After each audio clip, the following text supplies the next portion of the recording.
It's another episode of Den and D-Mail, and thank y'all for tuning in. Now, today is about Teddy Bridgewater coming to the Detroit Lions. Now, if y'all noticed, they had a thing 2 days ago about Teddy Bridgewater coming to the Lions and having a good visit, and as well as Dan Campbell saying that he's always shown interest in Teddy Bridgewater coming to the Lions, and just being a good backup to Jared Goff in case something happens. And everybody's like, oh, they're going all in, and they end up going to get him. Nate Sudfeld is the answer. I said I wouldn't necessarily say Nate Sudfeld isn't the answer. I would just say that if you had to, just better player, better athlete wise. Like if you had a chance to get Teddy Bridgewater, keep Nate Sudfeld in case something happened to Goff, who do you see winning for that team? Until Jared Goff come back, would you have Teddy Bridgewater, Nate Sudfeld? I would have Teddy Bridgewater. He has shown that he's been a capable quarterback. He's shown that he can do that. Yeah, I don't really know if quarterbacks like the term, but that bridge quarterback situation, that one that can come in and have that role until somebody else comes up and actually figures out the playbook. But Teddy Bridgewater has already shown that he can do that. That's kind of like that Tyrod Taylor role, even when he had in Buffalo. So I think that, bringing him to the team will definitely make it better. I pray that Goff doesn't get injured. I pray that he's healthy throughout the season, even in the playoffs. But at the same time, injuries are unexpected. It's just been reported that Jalen Ramsey is going to be gone to 6 to 8 weeks. So that might hurt Miami a little bit, especially since they just traded for him. So, it's going just like every other position in the NFL, it's going to always be next man up. So I'm really just trying to see, what happens with that. And I like it because it also brings that competition to it as well.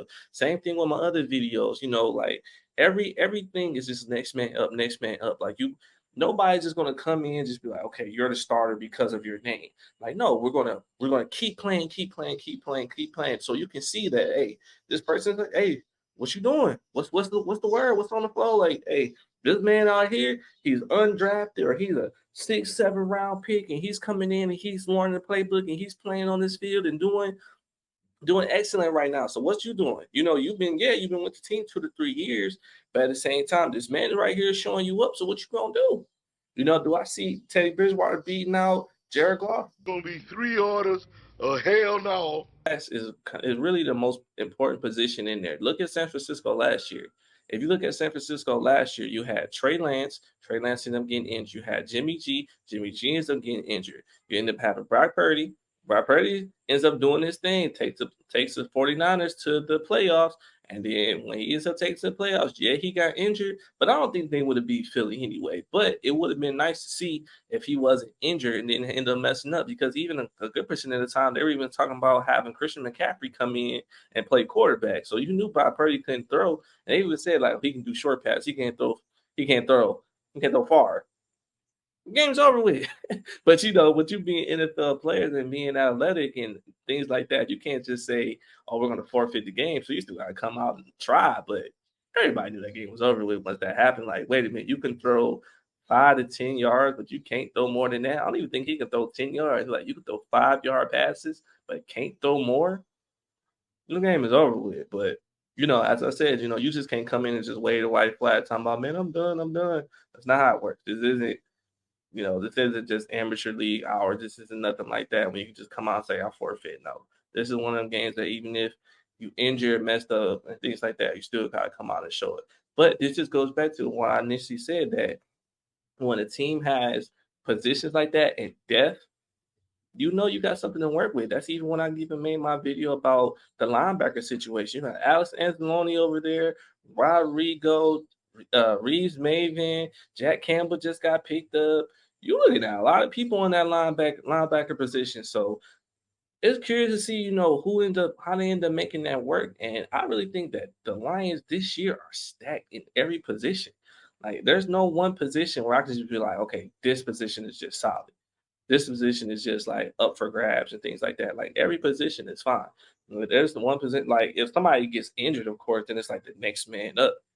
But this is what I even said before. Like, do I think Teddy Bridgewater coming to the Lions makes him a solid backup? Yes. But this is what I say. Do you see Teddy, if Jared Goff, hope he doesn't, Jared Goff gets injured, is Teddy Bridgewater or Nate Sudfeld good enough to play and win games while Jared Goff is injured, but doesn't play good enough that Jared Goff loses his starting position when he comes back.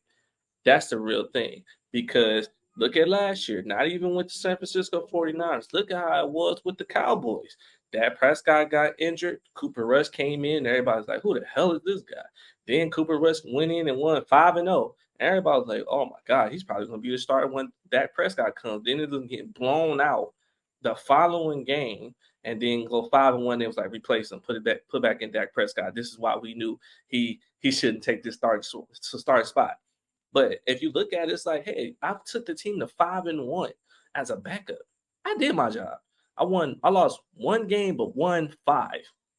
I say I did pretty good. So I was still enough to be a solid backup. And then when it was time for me to go back to being a backup, I did what I was supposed to do.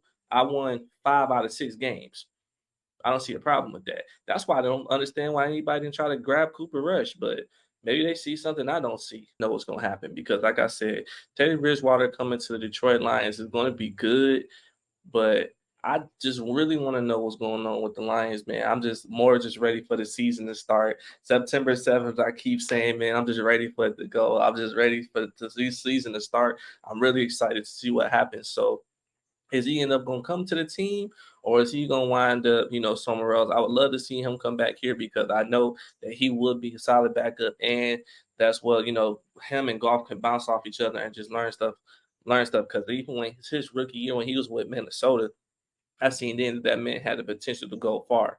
So I would love to see what happens, man. But what do y'all think, man? I got a comment section for a reason. I want to thank y'all for tuning in, man. As I said, I got a comment section right here, man. I love to get y'all feedback and love to know what y'all think about, what happens if Teddy Bridgewater ends up coming to the Lions.